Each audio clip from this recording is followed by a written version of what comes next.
I'm here. You're around. Can you see me? Yeah. Can you see me? Is my video strong? Yeah, it's on. Yeah, we can see you, Alok. Yeah, perfect.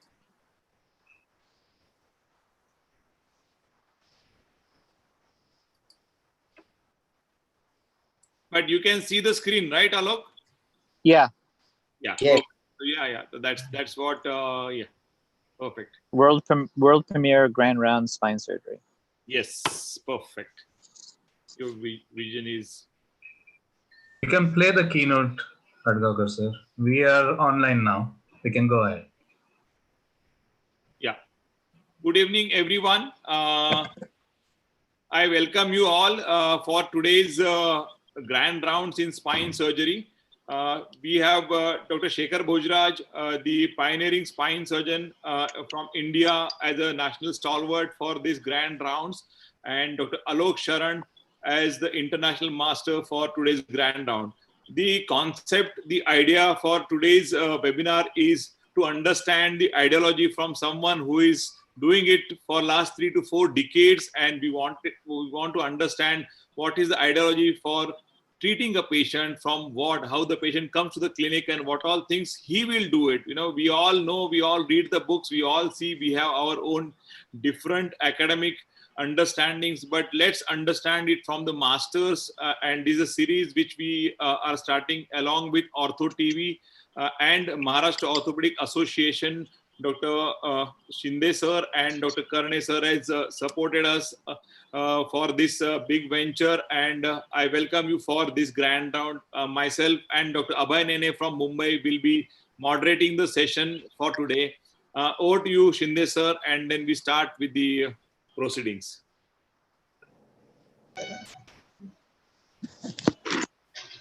Can you hear me? Yes. Good evening, dear friends. On behalf of Maharashtra Orthopaedic Association, I welcome you all in this fantastic webinar with world-renowned spine surgeons, Dr. Shekhar Bhojraj from Mumbai and Dr. Alok Sharan from New York. We have brilliant spine surgeon duo, Dr. Shailesh and Dr. Abhay as a convener for this program. I think the idea of having virtual rounds is excellent and very, very innovative. Before I begin, I would like to extend my healthy wishes to you all and your loved ones. Spine is a very dear topic to me. I am interested in spine since my residency, which goes way back in 1980s. And being in a government medical college, Solapur, we used to have all types of spine patients. We did not have luxury of fellowship or training program for spine at that time. Since then, I was working in government setup in different capacity up to 2013 and was fortunate enough to cater to a large number of spine patients.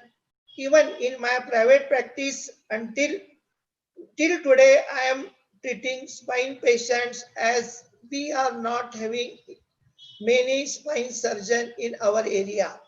So we as a general orthopedic surgeon doing the spine surgeries in peripheral setup.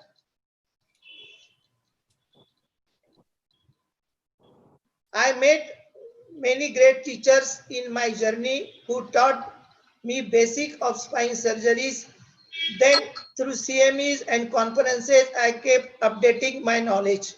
Because of all these great teachers, I was pushed to pursue my passion in spine surgery for 34 years.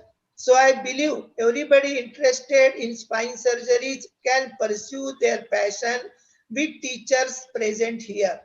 I thank our conveners for organizing this webinar. My best wishes are with them, and I request Dr. Shailesh Hadgaonkar and Abhay Nene to take over now. Thank you, everyone. Thank you, sir. Thank you for your kind words and your wishes for this webinar. Just to brief about Dr. Bhojraj, we all know the man himself who started practicing way back in 1983 in KM Hospital, Mumbai, and went on doing different fellowships in the US, Germany, and England. He's also known for starting the neurospine unit in Mumbai's KM Hospital in 1988. And he joined Hinduja Hospital as the first ever spine surgeon as a post in this country, and that is in 1992-93. Dr. Bhojraj is practicing presently at Leelavati Hospital, VN Desai Hospital, Search Gadchiroli Hospital, and Bridge Candy Hospital. His experience and his association with Spine Foundation has a lot of fellows and fellowship programs, where today we are going to see the wisdom from Dr. Bhojraj. And our second faculty and master for this round is Dr. Alok Sharan, who is known for his Awake Fusion from New York. Alok is practicing at Westmead Medical Center as the Director of Spine Services, and he's doing a lot of minimally invasive spine surgery. Over to you, Abhay. We are going to start with our first case scenario, and Dr. Nene will do the head start. Yes, can you stop sharing the screen? Yes. Yes, thank you. So like Dr. Shailesh said, this is a grand round. So we are actually going to be walking the round along with two masters. So here we are in the ward, myself and Dr. Shailesh, and all of you. Those laughing faces are all of us with the two sirs who are with us. And we're going to be, it's a spine ward which is full of patients, acute and chronic. And we want to just get the directive from these masters as to what what should be the plan. So we are not trying to finish the case right here. We are just going to go through how the masters think. So the first case, sirs, is this housewife, middle-aged housewife, who's had a progressive bilateral lower limb claudication since the last 3 years. She's been managing well. Being an Indian housewife, there's not a lot of walking to do. So she's managed it well. But there is a significant deterioration in her walking time and her walking distance over the last few years. And currently, over the last few weeks, she's acutely disabled by lower limb radiculopathy. That is her history. We will show you the MRI scans because MRIs and X-rays have been done for this patient. And this is the first look at the MRI scan. I will show you another slide with better a better picture of the MRI scan, but ultimately it is lower limb claudication along with an acute radiculopathy. So here are better films of the MRI scan. I'd like maybe Dr. Bhojraj to take the first bite at it. Would you call this disc prolapse? Would you call this an osteoporotic degenerative spine? Would you call this lumbar canal stenosis? How would you describe this problem, sir? Is this patient admitted or in the OPD or what? No, she's admitted for further management. Okay. See, normally if a 50 plus person comes to the OPD with history of claudication for a long time, the first thing you think about is some sort of nerve root compression. And if the injury is chronic, as it is in this patient 3 years, then lumbar canal stenosis subsequent to multiple factors is probably the cause. If there is an acute exacerbation, as it is in this case, like 5 weeks history of one leg pain, then we have to think of one or two possibilities. The first one is maybe a facet cyst, because in degenerative lumbar canal stenosis, there is usually significant facet arthritis, and you could get a facet cyst, which could present as one leg pain. The second possibility is a disc prolapse, and which is like an acute on chronic situation. And then without seeing any imaging, the third possibility is all the differential diagnosis. But now we have like SOL or whatever. But I think since we have some imaging, we are looking at, I think, lumbar canal stenosis with one-sided compression. As I can see here, I think there seems to be very severe stenosis at 4-5 and moderate stenosis at 3-4 and 5-1. So I think 2-3, 3-4, 4-5, 5-1 moderate stenosis, 4-5 severe stenosis. And probably, I'm trying to enlarge the pic, probably there is also associated disc at 4-5. I'm not sure whether it's a disc or a facet cyst, but most probably it's a disc. So we will ask you very soon how you decided what is moderate and what is severe. But before that, we'll move on to Dr. Alok. And Alok, how do you think, what are the differential diagnoses when a compensated lumbar stenosis presents with an acute radiculopathy? Do you think about, like Dr. Bhojraj had, facet cyst and disc prolapse and pathology? Is there something else in your mind that you would think of? Or No, I agree with Dr. Bhojraj. I think that she has chronic stenosis, but most likely she had an acute event. Most likely the acute event is a disc prolapse, is my guess. So- I find that facet cysts are more of a chronic situation, not an acute situation. Right. So most likely it's a disc prolapse on top of an LCS. And as the That's right. as the caregiver, how would you look at this? Would you look at terminating the entire 3 years of problems, or would you like to just clean up the last few weeks of problems and get her back to where she was a few months ago, where she seemed well compensated? What's your thought process? I think that it all comes down to what her goals are. What is she looking for? My goal is to not make her perfect, because clearly I can't do that. But it clearly involves just having a good conversation with her on what she's looking for. She may be looking for some obviously conservative treatment, which includes either injections or therapy, or she may be saying that she's frustrated for the past 5-10 years that she can't do the work that she wants to do. So for me, it really requires time to ask her what she's looking for. Yeah. So if your patient in New York who's a well-educated, yes, Dr. Bhojraj? No, before we go to treatment, there is one point. How will you differentiate that acute thing from a chronic thing? I think if the patient has some tension signs, if there is a list, and if there is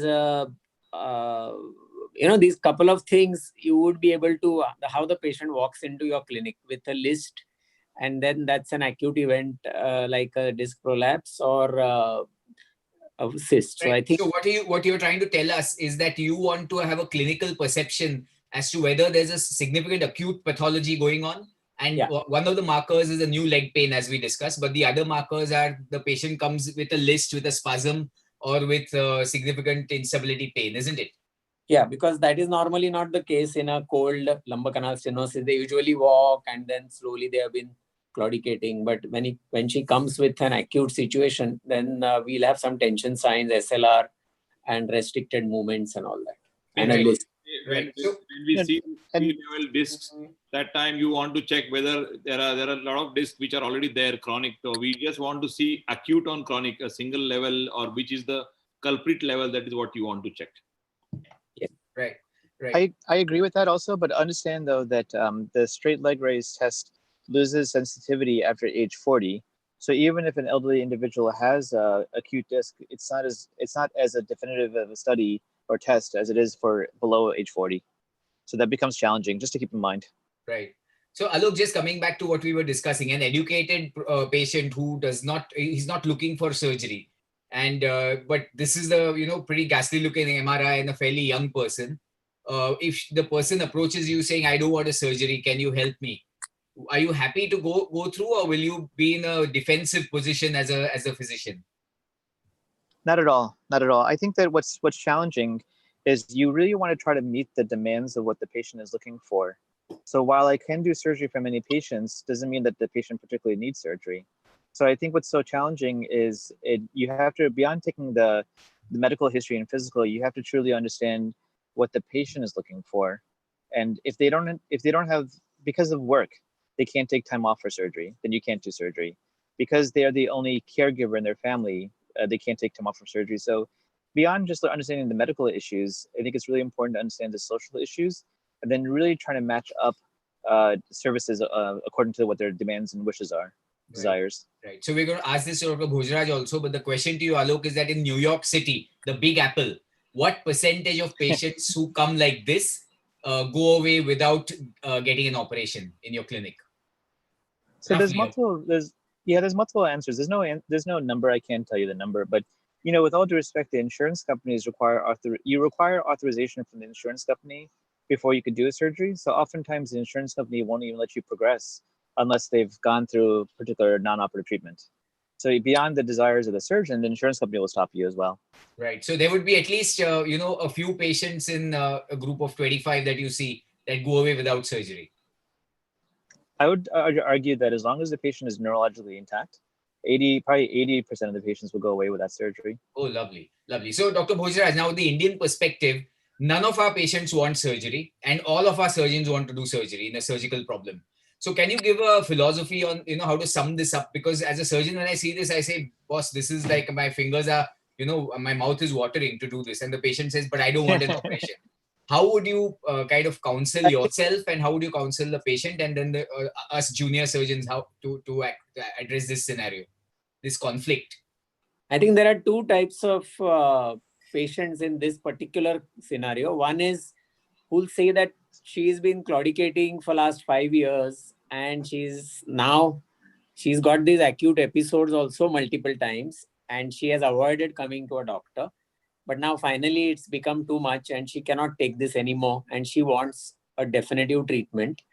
I think that patient, to send her off by giving a block is probably not a good idea, because we know looking at the MRI, she's going to, that block won't work for too long looking at the MRI. Whereas there is another patient who says that she just had this similar thing, say 4 years ago, but otherwise 4 years she was perfectly okay. And now she's come with a acute problem there, and she's expecting quick relief from the recent problem, not from her past misery. So I think that patient, you can think about giving a conservative trial or a block or some short-term treatment.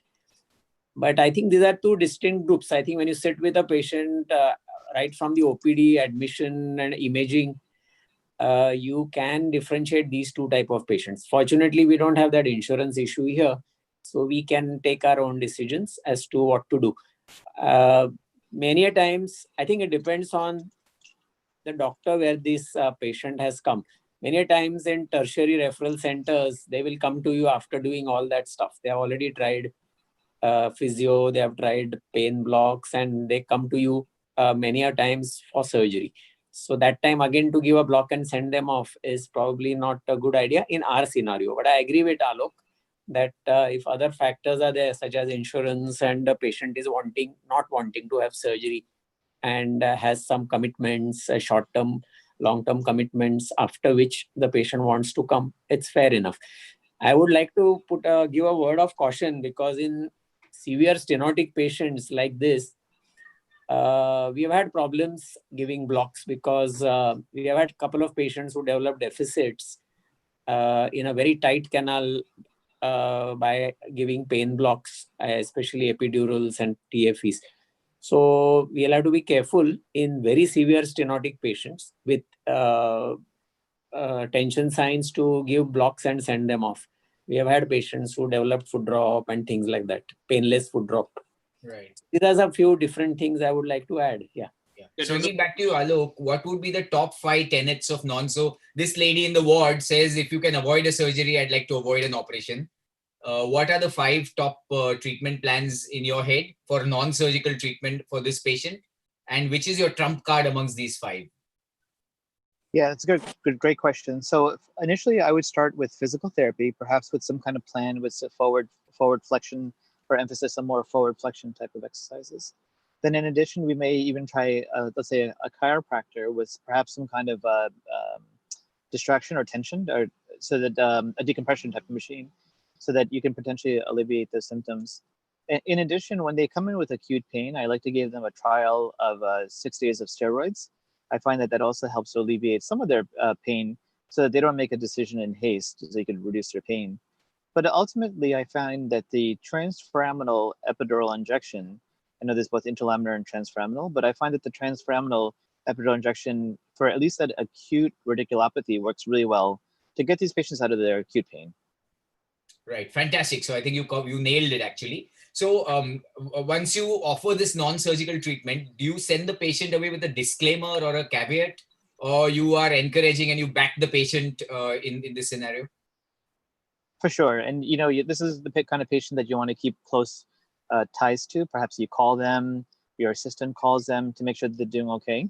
But clearly, this is the kind of patient that we treat just on an outpatient basis. So perhaps they come to see you in the office, you discuss a treatment plan, you execute the plan, and then you keep in touch with them and perhaps see them back within a week or two to see how they're feeling. Right. Dr. Bhojraj, we are coming back to you calling L45 severely stenotic here. So we're just moving gears a bit and saying that now that she's admitted, she's saying if you need to do surgery, please go ahead. How do you differentiate between severe and mild and moderate on the basis of imaging? Do you have some algorithm, or is just his master's view? I think normally we like to compare it with a normal level above and below. Like if you see that 2-3 is the only level which is normal. If you ask me about dimensions, I won't be able to say. But if you see the axials, I saw one axials where the 2-3 seem to be just about okay. After that, everything starts getting stenotic. 3-4 is, I think, moderately stenotic. Then 4-5, there is a sort of some CSF all around. 4-5, I can't see anything. It's completely blocked, and including that disc on one side. And again, then it opens up slightly at 5-1. But if you see this 5-1, it is there is also a central bulge, and it is also stenotic. So I think 3-4, 4-5, 5-1, 2-3 borderline, and 4-5 is very severe. So it's an eyeballing, and you'll go by the CSF space available around the thecal sac, isn't it? It's eyeballing. Yeah, I think so. Right. Alok, would you agree with the levels that Sir has said? Like 3-4 and 5-1 is moderate and 4-5 is severe, which means that he's looking to target all three levels. Or would you like to do a discogram? No, instead, actually, what I would like to do is do a lumbar spine x-rays with flexion extension. That's the first thing that I would do, because I want to make sure there's no instability. Right. Would you call this instability? The only thing I would tell you is that it doesn't seem like she was able to do proper movements. There's not too much difference in movement between flexion and extension. So, but at least from these x-rays, it does not seem to be any significant instability. Right. So what is significant instability for you? Because if you see the angulation at the L4-5 seems to be tipping over, especially at 3-4 also. And so would you only rate translation as instability and everything short of that as not too much? Or do you think that's also eyeballing and experience-based rather than data-based? Yeah, I think the definition of instability is evolving, and it really matches up to your surgical technique. But of course, as you know, the definition is typically 3.5 millimeters with angular translation as well. Right. But you follow that in practice? The reason why we do follow that is because the insurance companies require that. All right. Before you authorize the surgery. All right. Dr. Bhojraj, your inferences from this X-ray, does this change your plan of treatment? So No. This is the final slide on this patient. This culminates all the data that you needed.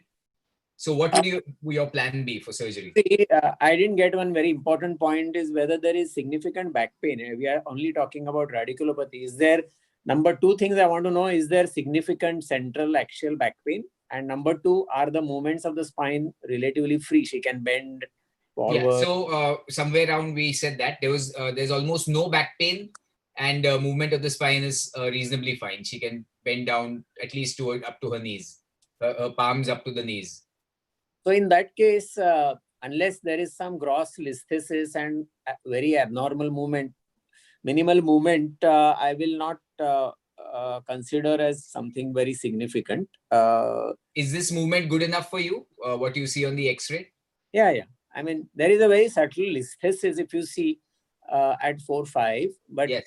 That is, it's not like moving too much. And even if it was moving a little bit, if she has full movements and zero back pain, I would not give it much importance. Means I would give more importance to the clinical picture rather than only the X-ray, unless the X-ray is like grossly mobile, like a listhesis. Sure. So what would your plan be to sum up this case? What would be your surgical plan?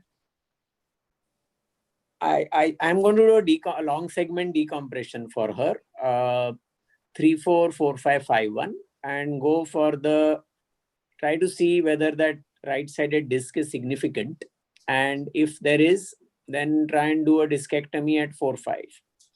So 3-S1 laminectomy with lateral recess decompression in the standard way, and a discectomy at 4-5 from the symptomatic side.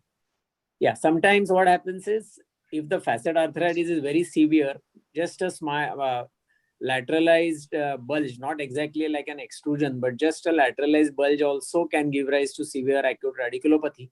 So when we have done a good medial facetectomy and root release, you may find that the disc, you may not have to remove the disc, and sometimes the root is free after doing that. So I will not, there is no fragment as such, at least in the pictures I see.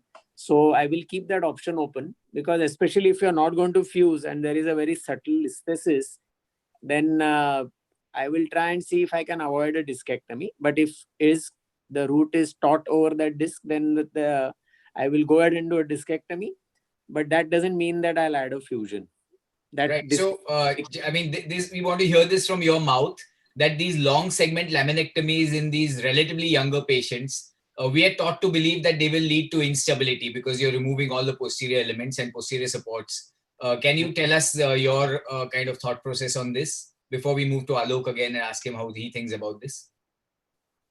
We have not been unhappy with patients coming back with this sort of treatment, surgical plan of laminectomy. I mean, you don't remove the facets or the pars.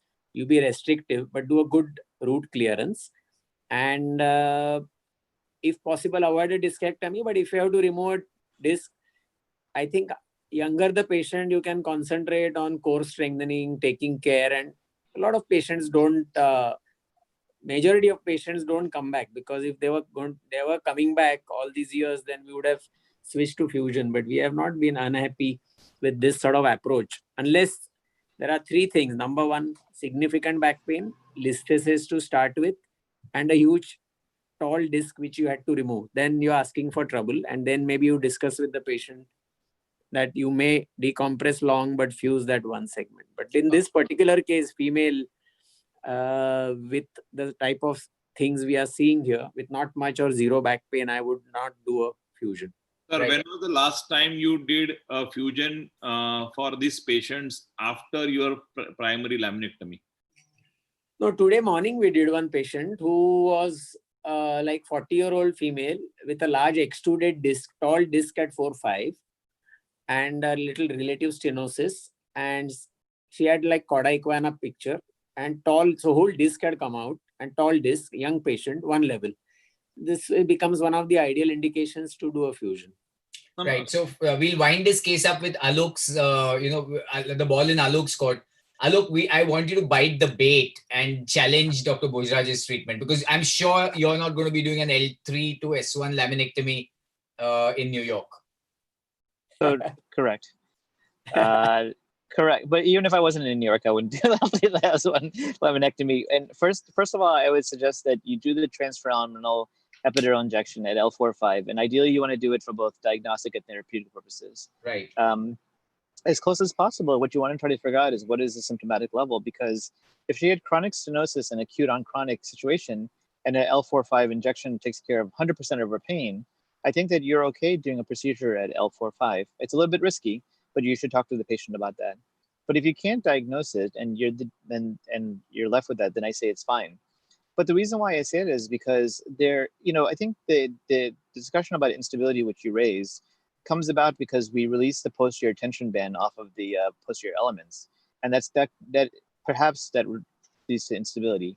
I don't fuse patients who I do a laminectomy on, multi-level laminectomy on, but I would argue that as we become better with our minimally invasive approaches, and we're able to do these surgeries where we can maintain the soft tissue attachments to the posterior elements, you're less likely to cause instability. And the smaller the levels you can do using that approach, the more likely you are to prevent any potential for instability in the future. Not only that, I think that if it is down to, let's say, one level, there are the interspinous devices as well. And I think those are actually, for the right patient, a very useful device like the Coflex, and that perhaps you could even consider those in a 1 or 2 level situation. Right. So what you're saying is that you'll obligatorily do an injection before surgery, and that's going to tell you how far or how big you want to go with the patient. Exactly right. Ideally, yes. Perfect. No, So with that, I think we'll close on this case, Shailesh, because the next, so many patients are waiting for, to get info from the masters. So let's stop sharing the screen. Yes, please. I wanted to know his treatment, surgical treatment for that patient. What did he say? I didn't get it. What would he do for that patient surgically? Look, assuming that your block worked, so your 4-5 injection produced a good result, what would be your surgery? Just laminectomy, discectomy. 1 level laminectomy, discectomy without fusion. Correct. And if the block did not work, what would be your surgery? Most likely I would do the multi-level decompression. but it will be segmental interlaminar, not a laminectomy. Correct. Exactly. I would try as much best as I could. Okay.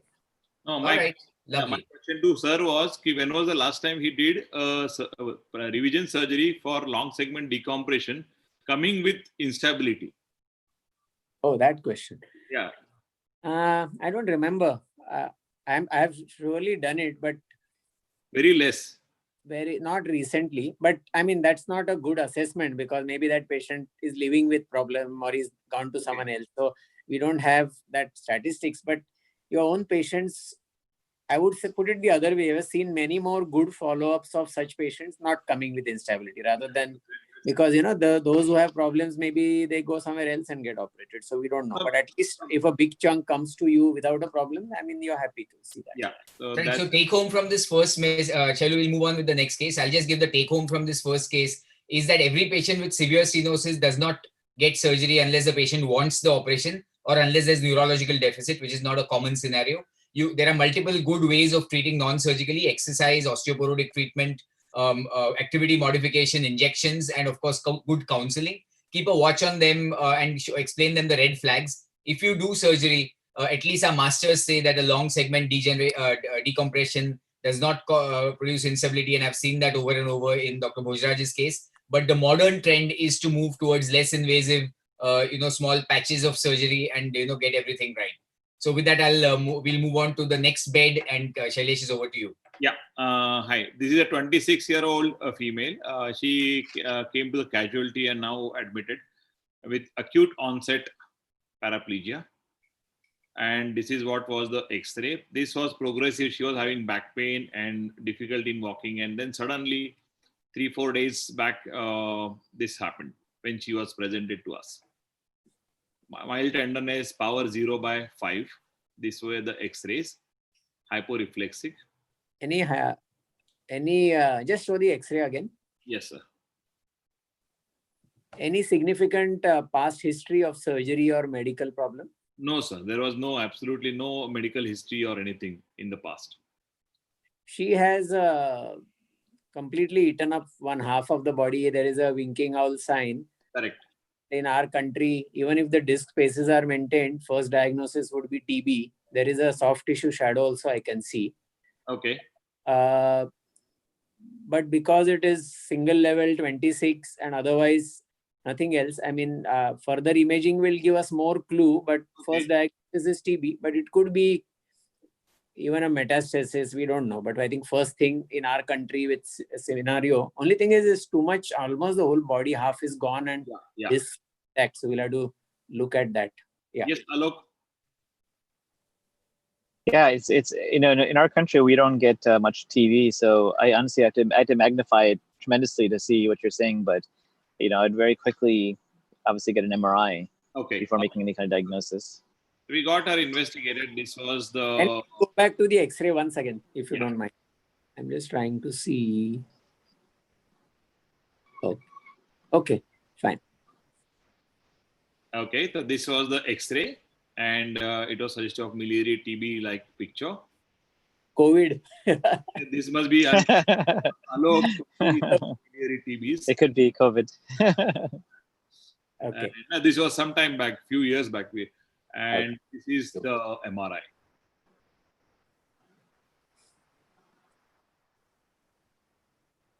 Young girl, 26, complete sudden onset paraplegia. Can I see the axial? Yeah. Somehow this is, sir, can I say? Yes, sir. Somehow this, just show that. Axial. Kidhar gaya axial? Yeah. There is something funny about this. It's not TB because, the whole body is ballooned and considering so much destruction, there is not so much soft tissue. This is more like, say, lymphoma or something like that. It's a permeative lesion of one single body destroying entire half. Secondly, in TB, usually the costovertebral joints and all are involved. That is also very clean. There is something very unusual about this being TB. I would be... it could still be TB, in our country, everything is TB, but I would entertain another diagnosis of a like a small cell lymphoma something. But in this picture, whereas on the left here, it looks like soft tissue. But just show the sagittal. Even sagittal, if you see, even the body above, and do we have a T2 sagittal? Yeah, there is here. See, the soft tissue and all is too much. That without affecting the body. I don't know.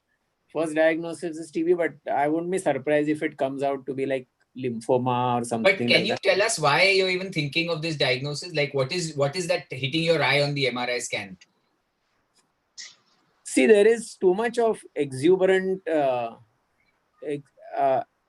soft tissue and too much of body completely sort of eaten up without the disc being involved, and one body. And that soft tissue, if you see the axial, just show me the axial once again. See, for so much affection, there is no pus. It's even here, which looks like pus, subpleural, is all granulation actually, or the mass, whatever, soft tissue mass. We always check and discuss with the radiologist, and this is what was the radiologist analysis. I can't read it. What Similar to what you're saying. They are thinking because these spaces are spared, the body is still not destroyed. In TB, by now the body should have been destroyed and collapsed. There should have been discitis also. None of that is seen. Now, look, what is your what is your thought process looking at? Yeah, no, I thought actually, I don't think TBO was first. I thought more of a lymphoma or some type of metastatic disease, mainly because the discs were maintained. And then if you look at the axial images, there's it's strange on the right hand side. It's just strange how this is not a continuous lesion. So it's really not behaving like a typical infection situation, more like a tumor that's spread to the vertebral body and then busted out. Yeah. Okay. What about Dr. Shailesh? What about the presence of so much miliary lesions in the lung? Does that not veer you or bias you towards TB? What other non-tuberculous condition could have such miliary? We also felt like, the basic chest X-ray was revealing like TB, but when we did the MRI, it was not showing the classical signs of infective. Therefore, we thought of investigating her further, and we did her ultrasound, and we got some surprise here that there was a renal mass was there. Oh boy. And then we did the CT. And what next? Yeah. Alok, what would you do next? Okay, so now it's a different story. This is my previous life. I used to do a lot of these cases. So you have a renal cell. I don't think you need a biopsy, but you obviously have to start planning for surgery. This requires a little bit more complications because you have to embolize the tumor. Okay. And you may even want to, coordinate with the urologist depending on what their plan is, perhaps resect the tumor in the spine as well as resect the tumor in the kidney if they want to, at the same setting for this patient. So the first series of steps is I would complete my workup, which is the CAT scan, MRI, and make sure there's no lesions anywhere else, which it seems like you've done. And then good idea, I think. This was 8 years back. Therefore, we had done the CT of chest, abdomen, pelvis. Today you would do a PET, right, Dr. Hardawar? Do a PET. This is 2012. Yeah. Alok, why no biopsy? It depends on the oncologist. Some oncologists, first of all, it's that you're dealing with a neurodeficit, so you're dealing with a time sensitivity issue. If you do the biopsy, there's a tremendous chance of bleeding, so you have to deal with that. And as long as the biopsy would be ideal, so you can plan. Yeah, ideally you can make up a plan, right? But the issue is if your specialist who does your biopsies feels comfortable doing a biopsy in renal cell, you would have to. I would imagine that if you do the biopsy, you have to make sure there's cement available so you can plug the hole just in case it does start to bleed. Okay. Yes. Dr. Bhojraj? I don't know what's to be done for the renal thing. We'll get an opinion, but I think she has. What is the duration of the total paraplegia? 5 days, 4-5 days. 5 days. She's total paraplegic. Yeah. I think there is some sort of an emergency of decompressing the cord. She's just 26. Yeah. So we shouldn't, we'll take an opinion for the kidney. Correct. And what do they feel?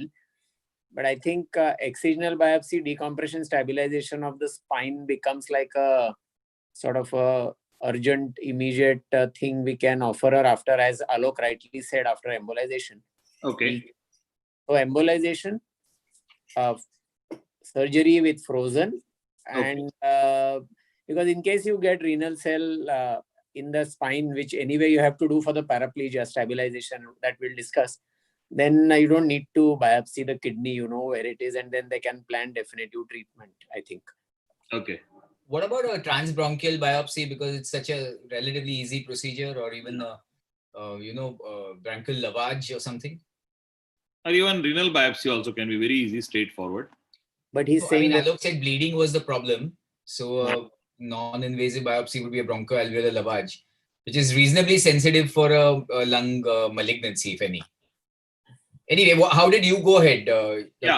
We took the opinions and with the urologist and nephrologist, and we did the biopsy because we got the report very quickly in 2 days' time. That was anyway 5 days. This was the thing, and we thought of again all these things what Dr. Bhojraj and Dr. Sharan is talking. And we did the pre-operative embolization because these are known to bleed a lot. Renal cells are one of the most horrendous tumors, as we all know. And this is what was the... biopsy did not show tumor, right?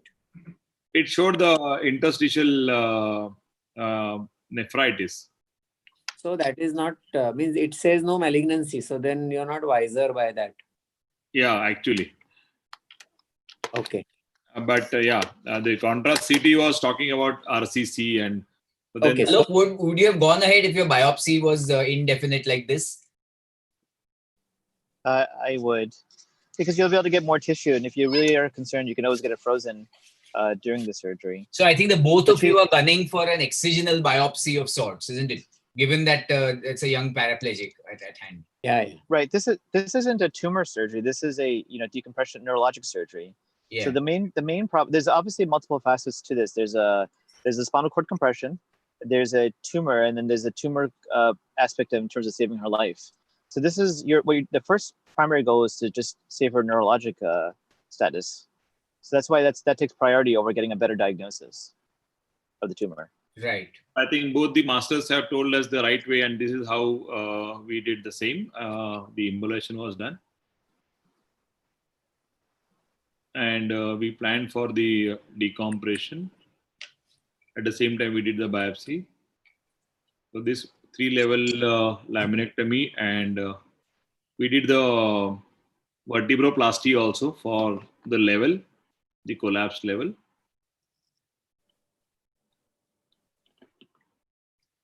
And this is the clear cell type renal cell carcinoma. What's the prognosis for clear cell, Shailesh? Yeah, the prognosis is really not good when it is along with the large renal involvement. Therefore, she underwent the chemo and radiotherapy. But when she came to us in 3 to 4 month follow-up, that was the last follow-up that time. That time her power was increased to grade 3 plus, I would say. So that time, that last follow-up was that, and after that she was lost to follow. It's very interesting because almost all the RCCs I have seen come with RCC already being treated with nephrectomy, and then they come with spinal mets. I have not yet to see a patient who presents with a paraplegia and spinal lesion and then RCC is found. I mean, I don't know. I have never, in so many years, not seen a patient with RCC presenting with spinal mets first. Also, Yes. what's happening with the lungs? I mean, how often have you seen such studded lungs what was the story there? Lungs, I don't know. Okay, what is it? I don't Such think a studded lung, and if it was metastasis, she should have not made it at all through the surgery and even for that 6-month follow-up. And then, did you all get to the bottom of it, Dr. Hadgaonkar? No. Because lung was just the main thing was the renal. That was the thing. Renal and spinal. Yeah, lung was not grossly bad, this particular case. Right. Shailesh, can you go back to the sagittal images, please?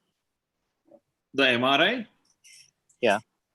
So one thing I want to tell you is, oh, this is too extensive, the 3 levels. You know, I think it was 2011, 2012, we reported about minimally invasive separation surgery. Are you familiar with that paper that we wrote?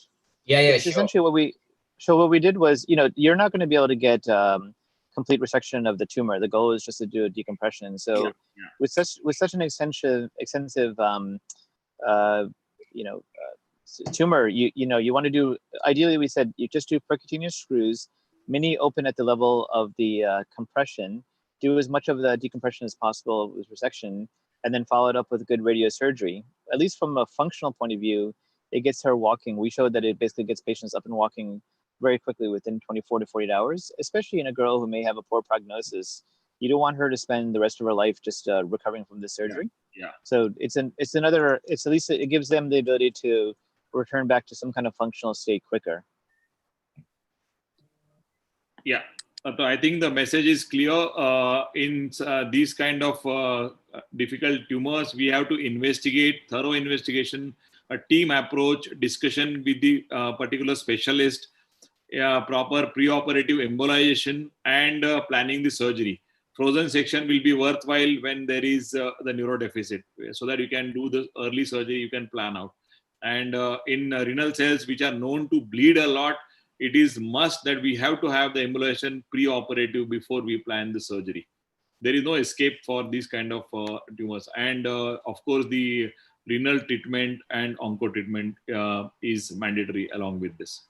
She had the kidney surgery, finally, or she disappeared? Yeah, she disappeared. So she did not do an nephrectomy? No, she was supposed to go for that, and that was the plan, but she disappeared. So actually means we. So she didn't even have the primary surgery. Okay, fine. Yeah. Okay. Okay. Abhay, next to. Yes, if you can stop sharing the screen, I'll share mine.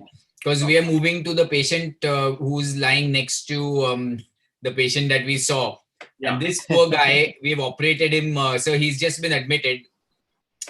We had operated him about 8 years ago at the age of 55. And we had done a long segment fusion. He was a shippy and he was working outside and he had a physically intense job even at 55. So we had done this extensive surgery, which seemed to have worked. But he's come back now with, since then he retired and he gained weight and he's been hanging around and he's now come with progressive back pain and thigh claudication, which for the last year I've been giving him medication and trying to bat him around, and he's been okay because it's a low demand life that he's leading. But now here he comes with, this. His spinal movements are fairly painless, though they're restricted. FNST is positive. He has no neurological deficit, but he's disablingly claudicating in the left limb more than the right leg, and leg pain is far more than the back pain. These are his dynamic X-rays. Any thoughts on this? So it looks like junctional adjacent segment problem, and there is quite a bit of wear and tear at the junctional level. There is an attempted fusion, but it has not yet fused. But I'm not sure. Maybe we need to have a closer look whether it's fused. But there is instability and compression that could be the cause of his thigh pain. And I think MR and CT is very useful to see if there is any significant compression at the adjacent level.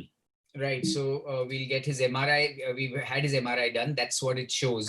There's a whole spine imaging and there's a localized MRI scan. Alok, can you please comment on this MRI scan Sure, regarding compression and regarding stability in general? Sure. It's a fascinating case because clearly he's developed adjacent lobar disease at L1, L2. And then if you look on the flexion extension x-rays that you previously showed, it looks like the disc is really is really moving a lot. Now, it doesn't follow the classic signs of instability, 3.5 millimeters translation, but he's developed a significant osteophyte there, which to me indicates that his body is trying to stabilize an unstable segment. But if you go to the MRI, it's clear that he's developed significant stenosis at that level too. at L1 too. Right. Right. So Yeah, so you develop approach-wise, significant does this need a whole job? Or do you think we can still bat him around? For 1 year, I've been giving him gabapentin and short bursts, combiflums. But do you think I can still go on? Now he's kind of come with a closure in mind. Can I see his Have you tried the, axials at that Sure. level? Sure. Yeah. So that is the T1 axials, and these are the T2 axials. This is the final slide on this guy before you all can plan. He has significant left leg pain, left more than right, but bilateral pains. How are you thinking, sir? What were you looking for in the axials? No, basically the cause, whether it's only facet cyst, facet arthritis, or also superadded disc, but it looks like very bad. Because in this parasagittal, you can actually see the facet cyst on the left. Yeah, that's right. This white hyperintensity, Yeah. which is matching with this over here in the mid-axial section at the 4-5. If you can see the cursor, yeah, that kind of matches up with the pathology. But are you even for a moment considering decompression alone and not fusing on top? No. Fusion, extension of fusion. Alok, are you considering decompression alone? you know, that I'm debating. So what kind of response did he get with his epidural injection? He was happy for a week. So diagnostically it was positive, but therapeutically it didn't work. And all of his pain went away, back and leg pain, or just leg pain? No, leg pain went away. Yeah, this is challenging. I think that, what my concern, of course, is that you can fuse at L1, but stopping your fusion at that segment just means that you're leaving two mobile segments, T10, 11, 10, 11, 11, 12 as well. So that's my concern, is that do you stop, if you're going to do a fusion, do you stop at L1, or do you really try to hook into the thoracic spine? Right. If you can see my cursor, there's a little OLF building up there. So you're not going to be too happy going higher up, isn't it? Right. But So, at least level above we can go, because the level above that there is some attempt at fusion again, but that level, the one which we are trying to fuse, just the level above that is completely like no osteophyte, nothing. So that will start showing junctional soon if we don't fuse that level. That's what I felt. Yeah. So Alok, you since you brought this to the table, decompression alone in this scenario, can you think us through with how your thought process is? In what situation would you have done a decompression alone here? Sure. So if he only had, it looks like a facet cyst is the problem. So clearly it's a sign of instability as well. But if he had 100% leg pain, then you could be assured that if you did a decompression, his pain would go away. But it's so hard to distinguish that. If you think there is a significant element of back pain as well, I would add in the fusion. So I'm coming back to you with this again, that assuming that the radiology is exactly what you're seeing, that big disc space, joining up, you would still err on the decompression if there was no back pain? Correct. Right. And any criticism of the primary surgery that could have led to this problem? It's a challenge, because it's great to criticize, right? It's easy for me to criticize, especially across the world. But I would argue that, predicting what's going to develop adjacent level disease is challenging. So I wouldn't be able to criticize this at all, and what caused it. Because I was just thinking, because this was before the time of the Sag balance. And if you see, the lordosis is not great, but the guy hung on for 7 years. Typically ASD should have happened, if it was because of the operation, it should have happened in the first few years actually, isn't it? Yeah. Dr. Bhojraj, what challenge do you anticipate during surgery as far as fusion? Like, are you going to be able to use connectors? Are you going to remove the entire prior system, or how are you going to actually technically plan this? See the X-ray, please. Can I see the X-ray? Huh? Yeah, this is what we have.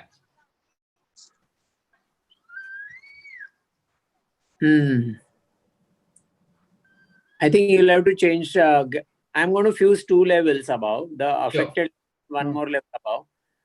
I think we'll have to accept the screws but change the rods, because I don't think you can put any connector. I've not been comfortable. There is actually a little bit of thing projecting, but I'm not sure. You're right now just fixated on the amount of rod available on top of the last screw. Is that? I mean, we have tried different things, including like cross connector with a rod bent like Z-shaped and all, but it hasn't really worked. We are not happy. Right. So if you don't have enough rod available here, you will probably have to dismantle the whole thing, take the rods off and use these screws and just go up, right?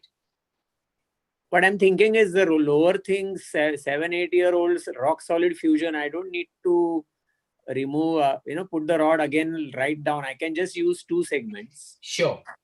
And I would do 2 above, 2 below, and just take out the rod and screws the last 3 levels because it's rock solid.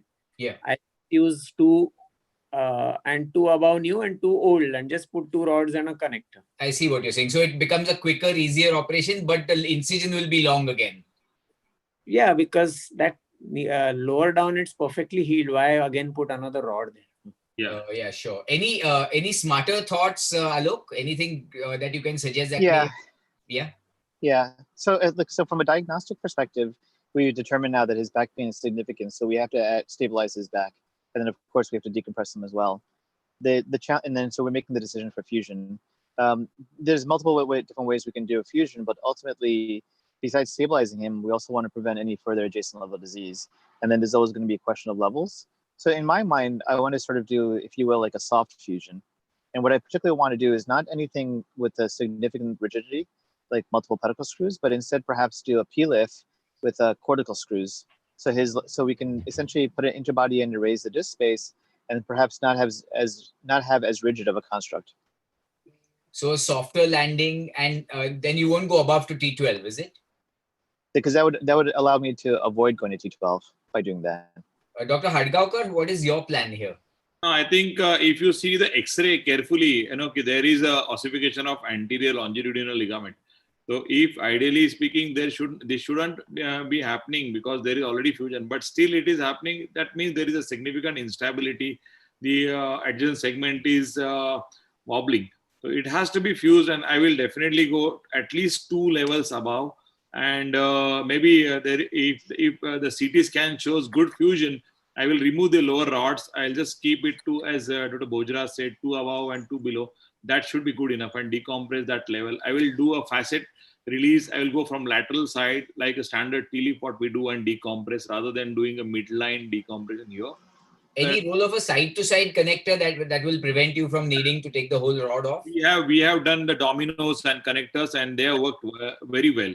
So there is definitely, we can connect in between the top segment, and the connector can go 2 to 3 levels above. We can definitely do that also. That's an Would any of you 3 gentlemen not do an interbody fusion here? No, I think she really needs an interbody fusion. I mean, the disc appears to be unstable itself, so you should take that disc out. Right. Dr. Bhojraj, interbody? No. No interbody fusion? No. Right. Dr. Hadgaonkar?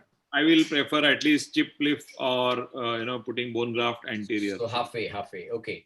Great. So that's great learning. Adjacent segment disease, if it's because nowadays adjacent segment disease is no longer adjacent segment degeneration, is disease. And if it's associated with compression, you can still get away using injections. But if it's associated with instability, I think the only way to go is reconstruction on top.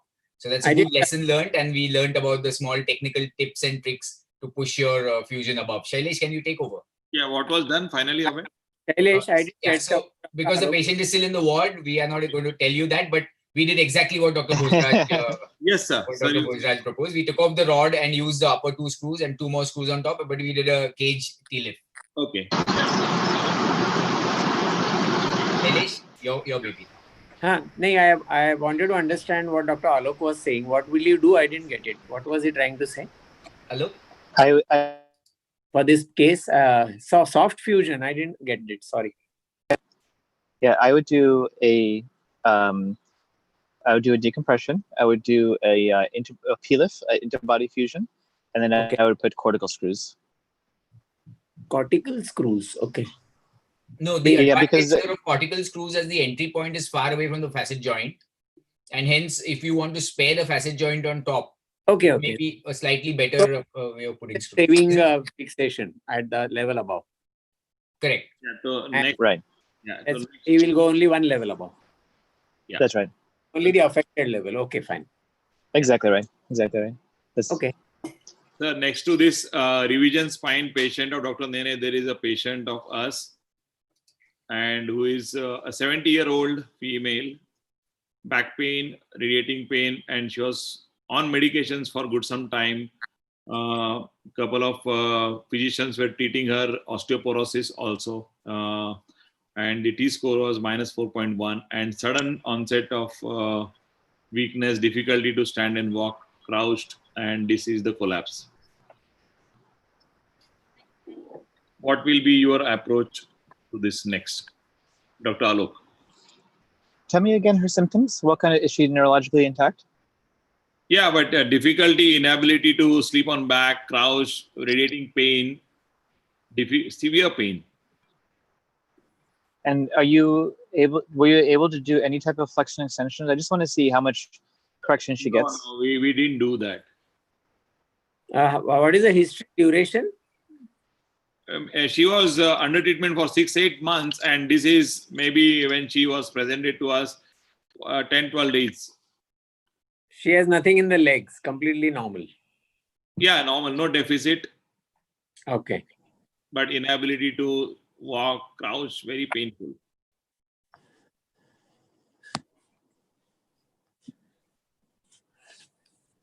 Do we have a CT?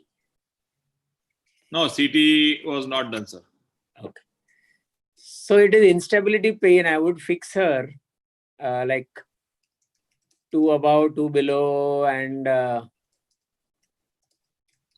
you decompress?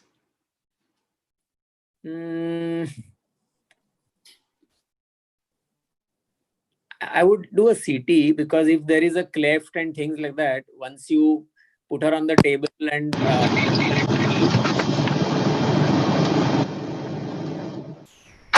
put her on the table and get your screws in, there's some disturbance. Yeah. Can you hear me? Yeah, Yeah. can. Yeah.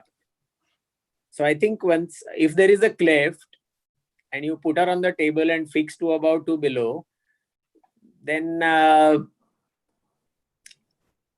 we may not, if she is neurologically intact, I don't want to do anything to the internal gibbous.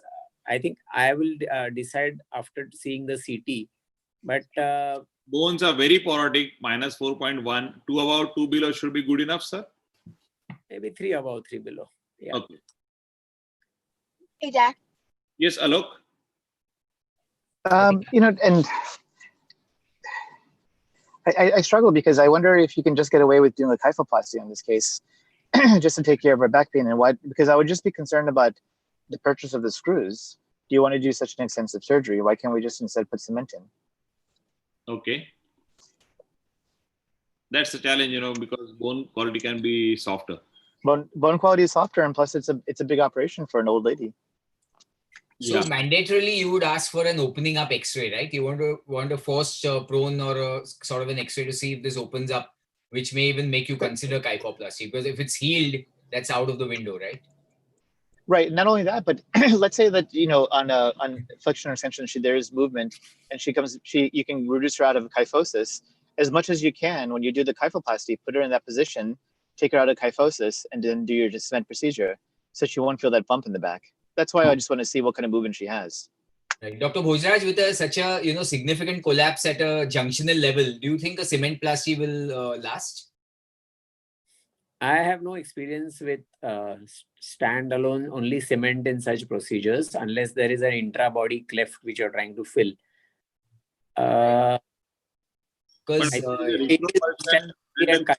Pain. So I think she needs some sort of stabilization if there is a cleft. I'm not sure whether that cement will last for long, because there are 2 discs on either side, whether it will start getting into the bodies above and below. The body below is already compressed.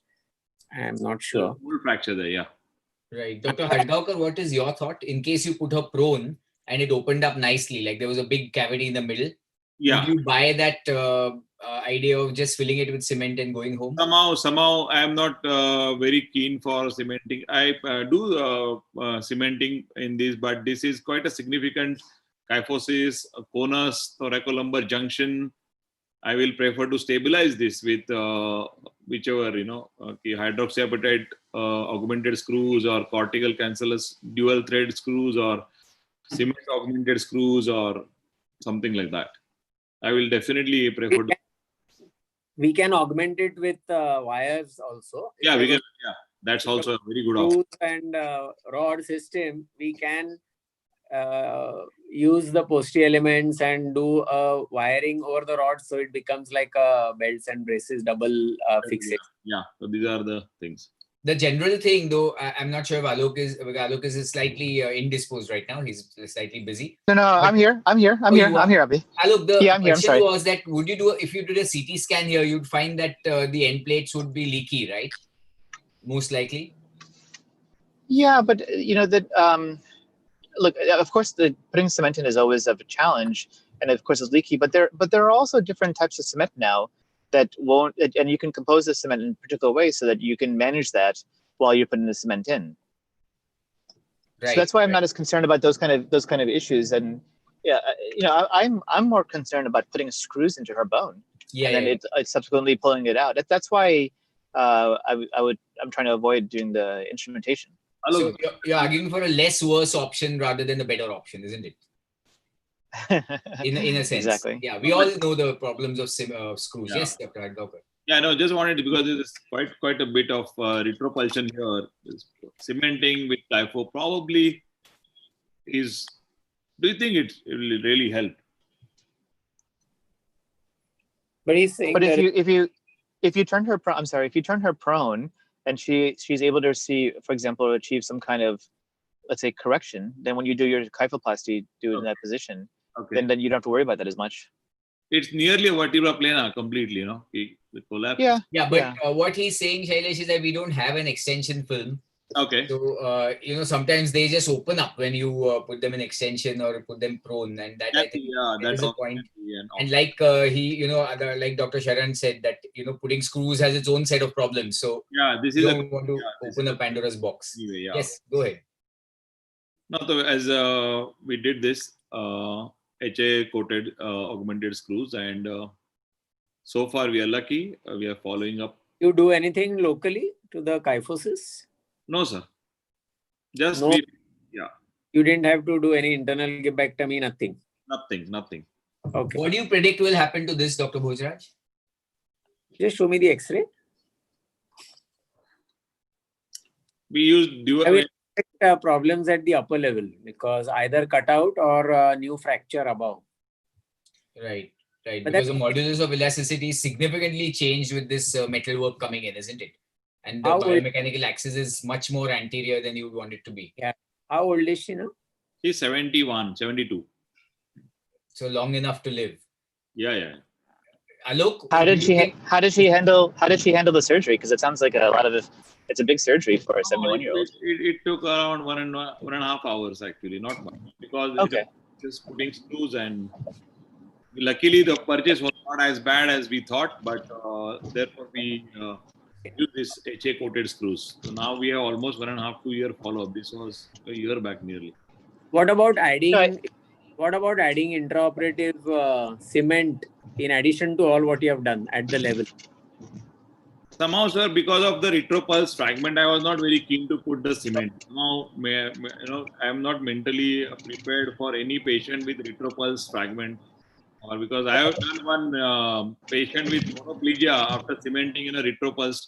He was referred to us, and one of the other surgeons from periphery did the surgery, where he did a good job, but the cement leaked behind and it came into the canal, and this was a thoracolumbar junction as well. I am somehow mentally not prepared for putting cement in retropulse fragment cases. This is a personal experience, basically. Abhay does sorry. Right? Yeah, Abhay. So I would have done slightly differently. I would have definitely corrected the axis by doing a shortening behind, like doing a quick PSO type of a procedure to get the axis corrected. So that would at least save my screws, and maybe I would have put wires instead of screws. But I don't think cement was the way forward here, because there's almost no gap there. But I would have corrected the axis and closed the entire. But we got some positional correction and cantilever we did. So this was. But that opens up your anterior column to collapse further. Yeah. It preloads your posterior tension band. Alok, you were saying something? I was, just so you know, there's a company called Spinology, and they make something called a bag of bones. And essentially they were trying to get it indicated for vertebral compression fractures. And what it essentially is they take cadaver bone, which is ground down to like a sand level. They put it into a bag. And so the way it works is you put it in as a kyphoplasty, you put the bag in, you fill it up, you fill the bag with this bone/sand. And over time, that bag dissolves and the bone integrates with the patient's own bone. And so in one case, I had a situation like this where I put that in, and ultimately over time, the vertebral body reconstituted itself and basically reformed and integrated into that bone. So it avoided the cement issue, and it allowed her to reconstitute her vertebral body. But that was only one case. Interesting. We'll wait for that to see the light of day, right?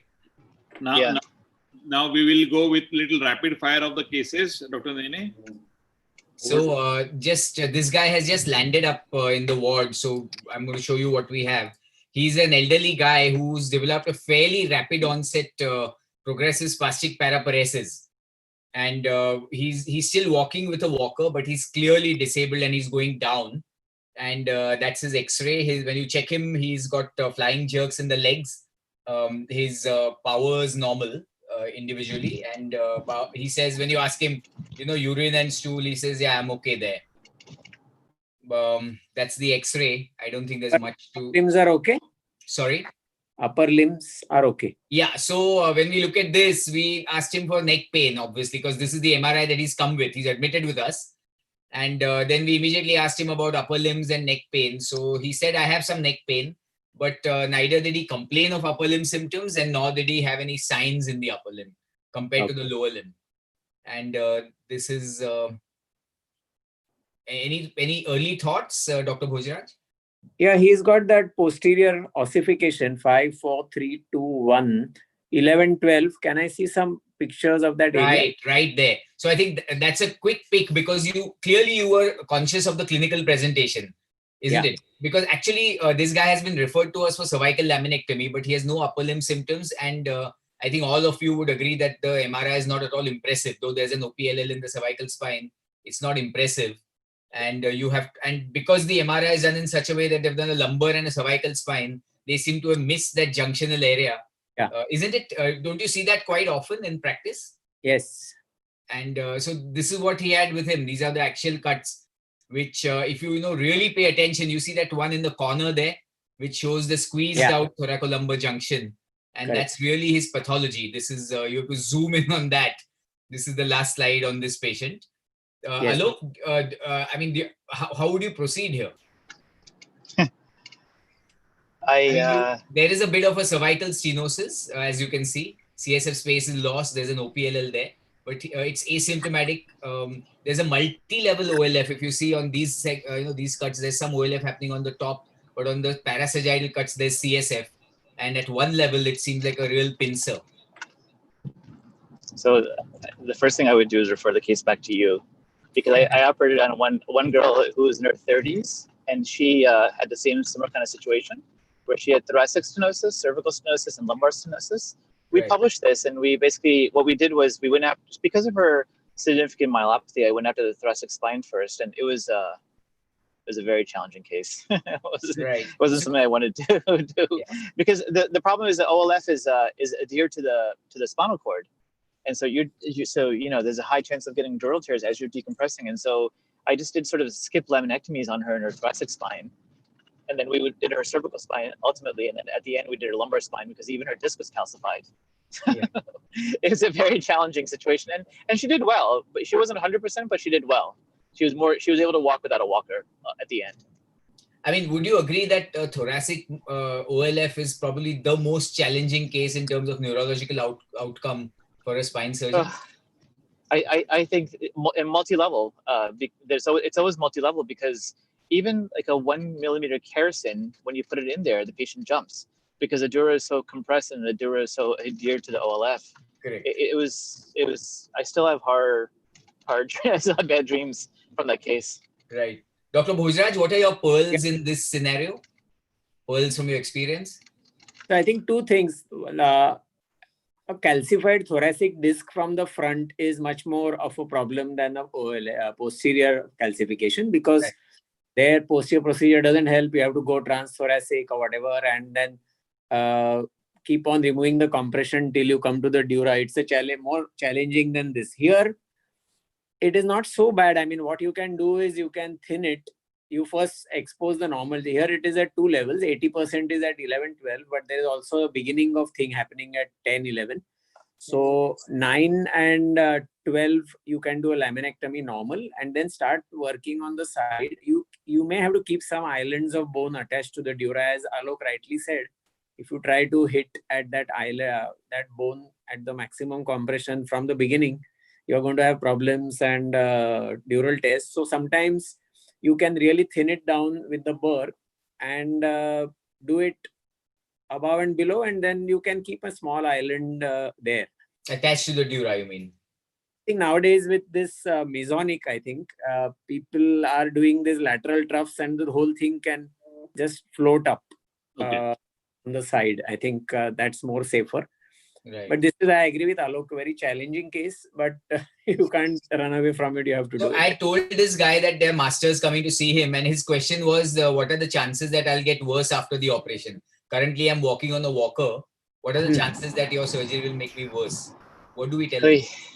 That's a great question, because I think the other thing that you have to be really careful about is that as you're decompressing the spinal cord, you really want to make sure that you maintain adequate spinal cord perfusion. It's very easy to lose signal during the case. And so it's not a small issue that the patient can lose signal during the surgery. Right. So just ballpark off the top of your head, what number should I tell him you're quoting? I normally tell it could be 1%, but you could be in that 1%. All right. So almost like a 50-50, isn't it? Dr. Hadgaonkar, what is your experience in deterioration post-operatively in thoracic myelopathy? I have my share of worsening, and they are really challenging. Nowadays, what we have started doing is that we do the facerectomies. We put the screws, we use the burr and scalpel. We do the facerectomy. We do the lateral releases rather than the posterior release. And we go from lateral surface and we decompress this ligament. And we have significantly better outcomes in last 5-6 years. But we normally used to do the laminectomy, but laminectomy is not anymore the surgery for this. That is what I personally feel, because the minute you do laminectomy, they will become flaccid. So you would fix all of these? I will fix, because I will do the facerectomy at both sides. Either one side, if it is very tight, then you do one side and do, de-roofing for both other side. You can do that. Yeah. Alok, are you happy to do this if there was no available neuromonitoring? Do you think it will make a big difference to the procedure? Aside from the medical legal aspect, the procedure. Right, yes. No, that's the only reason why I would do it. It's just the medical legal aspect of it. Right. And you'd have a good discussion with the patient, because you can't change anything once you lose the signal. But actually, the question I wanted to ask was that how many people would, beyond decompressing, would also fuse these patients as well?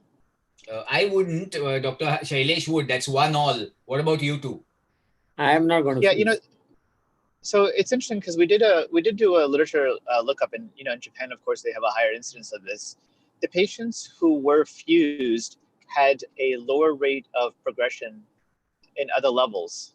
So if the thought is that the OLF develops because of micro instability, that you definitely want to fuse these patients. Now, what levels you want to fuse is a question, but at least the fusion prevents progression. So this, I think, is borrowed from the OPLL philosophy, isn't it? Yes, exactly. But the question here would be that since OLF is happening at that level, and if Shailesh fuses 11 and 12, how do you prevent that, from the micro movements at 5 and 6 or 7 or 8? Yeah. Isn't it? Anyway, great discussion. So I think we all agree that this is one of the tough cases that we face. And I think the use of an ultrasonic scalpel has made life much better, because you can actually hit the dura with it without expecting anything in return. And my one bit about using neuromonitoring here is that it tells you when to slow down. So I'm very, very conscious of the neuromonitor signals. And if I'm working in haste, and basically if there's a drop in signals, I completely slow down, back off, raise the BPI. So I do everything that else non-surgical that is reversible. So I think there's still a good role of neuromonitoring. So I think maybe the last case now, Shailesh? Last couple of cases quickly, because this is something infective spine, which is very common in our region. This is mainly for Bhojraj. 28-year-old lady comes to the OPD with back pain, and persistent pain. She was given anti-inflammatory. She is working abroad and she comes back to India because she was not getting better. And there was weight loss, loss of appetite, occasional evening rise of temperature, and this was her X-ray. The ESR was 80, CRP was high, and pain was persistent. Mid back, low back, and no neurological deficit. And this was her MRI.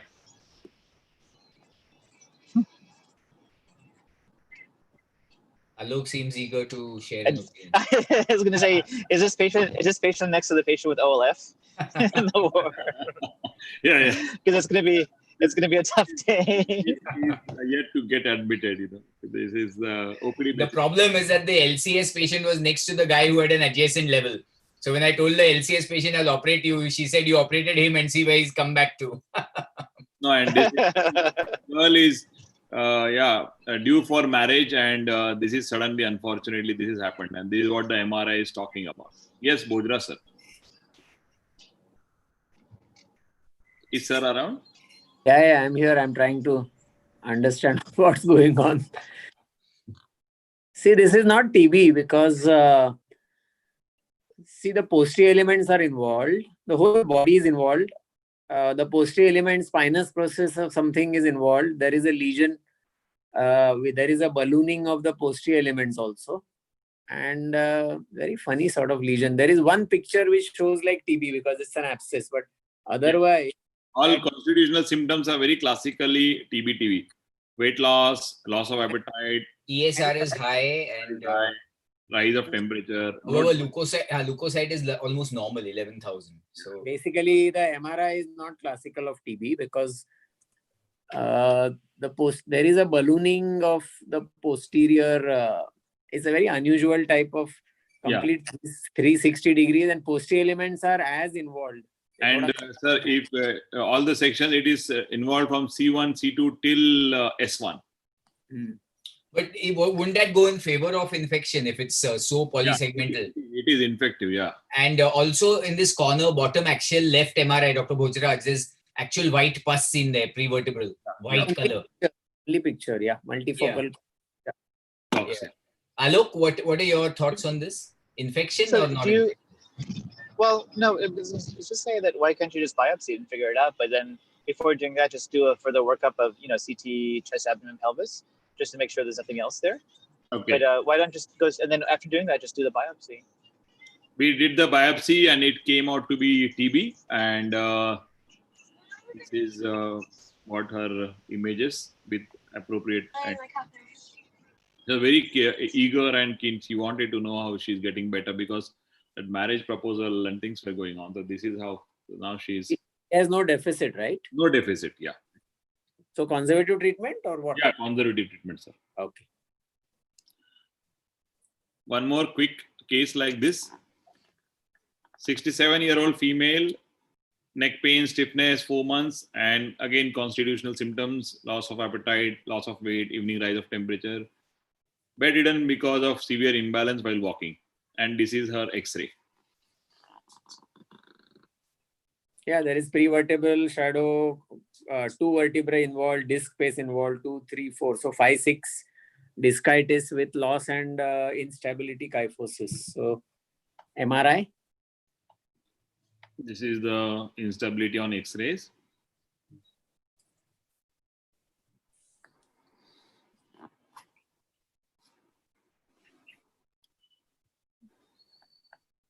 So 4 to 7 type of anterior reconstruction. Okay. If she has got a deficit. Any role of non-surgical treatment, sir? No, she has got some progressive deficit, I was told. Okay. Yes, she was worsening. Okay.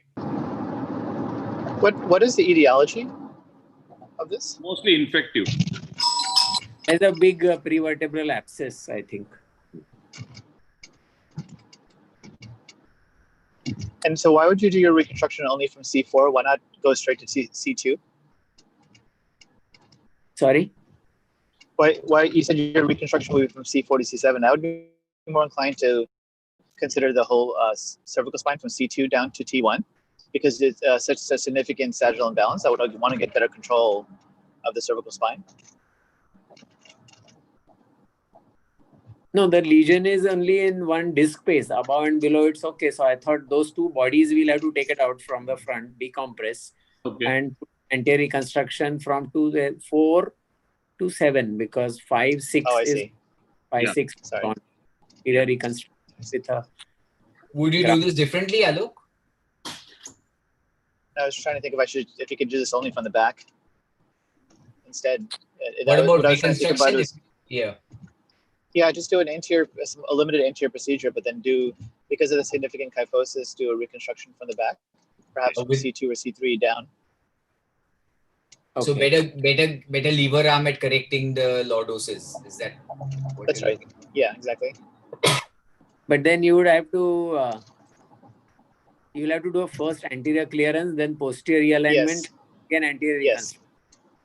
So it's like anterior, posterior, anterior. I think some would argue that after what Shailesh has done, they would again go back and put screws and reinforce this because the significant kyphosis, the interspinous separation is significant. So your posterior column is functionally broken. Yeah. Dr. Bhojraj, do you think that would be needed, or do you think he'll get away with what he's done? So the post-op X-ray.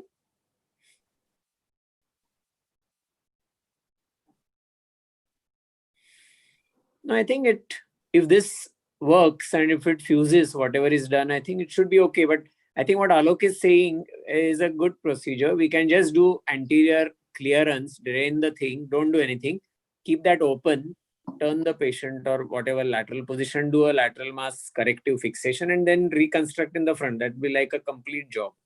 But otherwise, here also it doesn't look as kyphotic as it when we started off with. It looks quite good. I mean, the worry would be that the cage would countersink and the screws would back up as it settles, but looks like at 2 years, nothing bad has happened. So I think we've gotten away.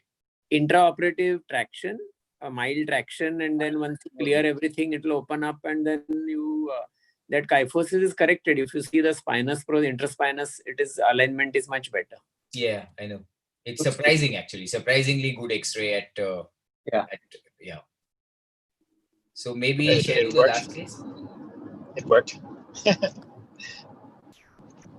Yeah. So we will the next page, next case of the deformity, because we are close to the.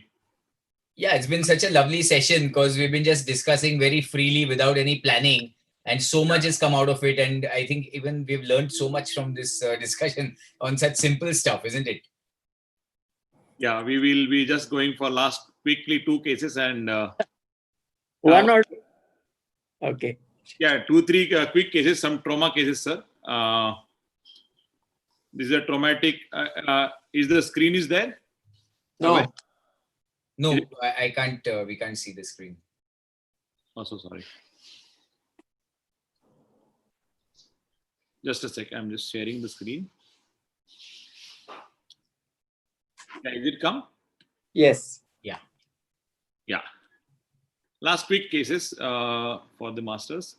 44-year-old man, history of road traffic accident, and this is the lower cervical fracture. 5/5 power, all reflexes normal. Fresh fracture. Yeah. Oh.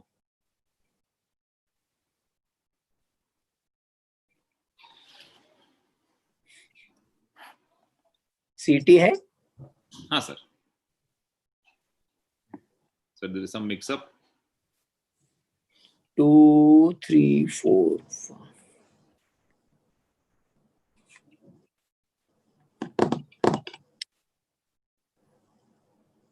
So normal neurology, how do you explain that in this significant dislocation?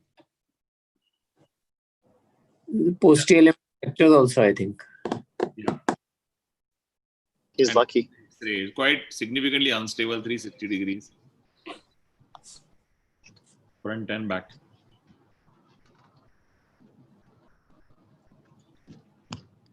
Show the CT again.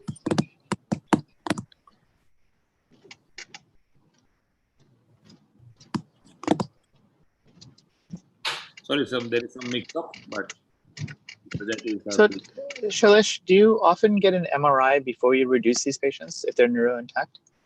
yeah, we do the MRI as a, because this when we see the X-ray, this was quite disturbing, looking at the instability, the fracture pattern, and spondylolisthesis at that level.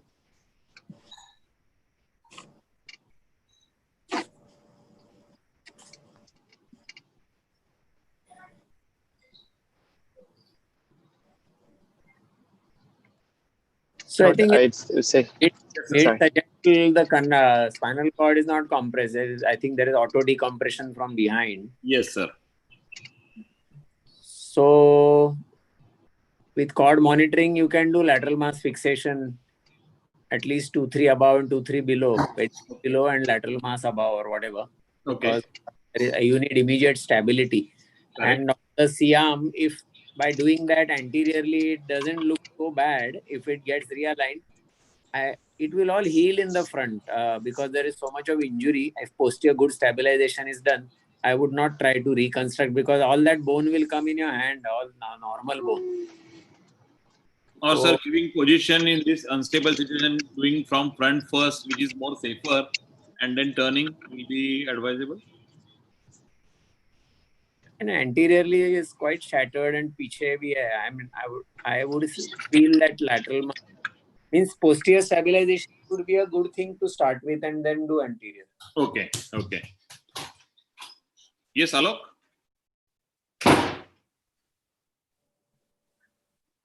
Sorry, I was on mute. No, I think I agree with you, Shailesh, that I would consider going from the front as well, stabilizing the segment with an interbody and a plate, and then doing it from the back. It's a 3-column injury, so you definitely need to do an anterior posterior to not only take care of the instability in the front, but also take care of the ligamentous instability in the back. Yeah, yeah. So I was front and then back, Alok, for you? Front and then back, yeah. Right. And Dr. Bhojraj, first back and then front or only back? Only back also, if it, see, he's intact. So in case it gets realigned, you're getting a good posterior fixation. I would wait for the anterior thing. It will heal because even if you don't do anything, this fellow will heal from the front for sure. Right. Because so only back is an option for you. I mean, back and then decide. Bifacetal. Right. Yes, Abhay, what you will do, Dr. Nene? I would do back and front, first back and then front. Okay. Because in case anterior, if things are very good behind, anteriorly you will not get any alignment unless you do something from behind. Yeah, since it's dislocated, but since it's fractured, because since there's no neurology, there's a fracture for the facets also. Yeah, It can go both ways. So there's a possibility that everything from the front will also be will solve. But you're burning bridges because if you go front thinking that it will happen and then if it doesn't happen, you're kind of stuck. So I'll take the safer way and go from the back and then go in the front. Okay. And then, Abe, when would you reduce the patient before they get put under anesthesia or after or during surgery? I'd actually put him on skeletal traction when he's admitted straight away. So before anesthesia, I'd find it a bit risky to do it after anesthesia. So whatever I get, I will do there and then. I mean pre-op, and then intra-op, I'll just cut the facets and get whatever alignment I can. Yeah. What about you, Alok? Yeah, no, what I would do actually is he's neuro intact, and so I would reduce him, put him in a hard collar, then get my imaging, CAT scan and MRI, and then plan for surgery. Because once he's reduced, then you can basically see what your surgical options are. But don't you agree that since it's a listhesis, like he's cracked his facets and that's why the posterior elements have stayed back, reduction should not be a huge deal. This must be a 3-column injury rather than just a jumped facet. Because a jumped facet should have had quadriplegia if it was an intact but jumped facet, intact bones but jumped facet. Yeah. Right. No, I just would want to reduce him. Sometimes it's unpredictable time to the OR. Right. So I would want to reduce him before, just so you can plan accordingly. There is no fixed pattern for this, because I agree. Okay. What was done? Yeah. So we did this same front and back. we did the first anterior, we stabilized it, and then we did it from the back. Right, good result at the end. Yeah. Is nil neuro to nil neuro. That lower body was fractured, no? Yes, sir. So there were 2 screws which went in, biflange screws, and below also. Luckily, because you can either put a bone graft and plate and then turn the patient, or you can.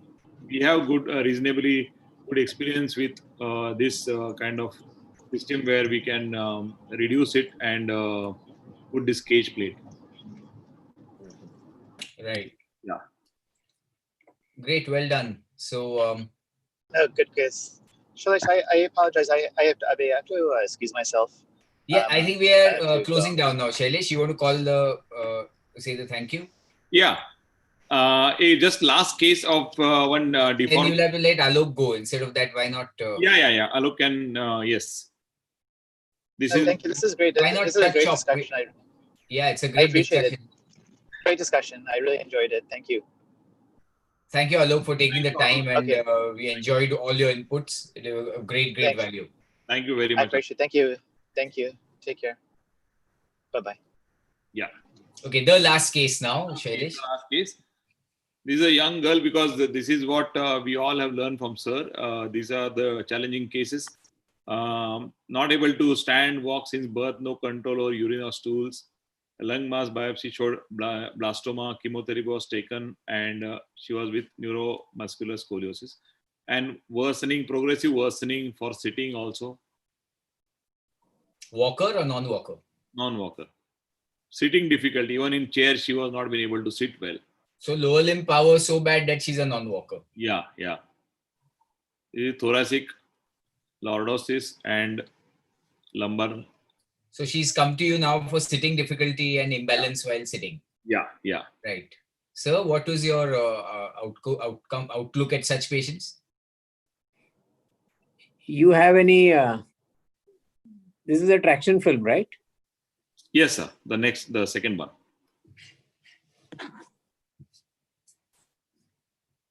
Yeah, so it's a collapsing spine. You need a long segment stabilization for her to be hands-free sitting. So we will need a long segment fixation. Okay. And I think the lower part of the spine is stacking up quite well. So you need not...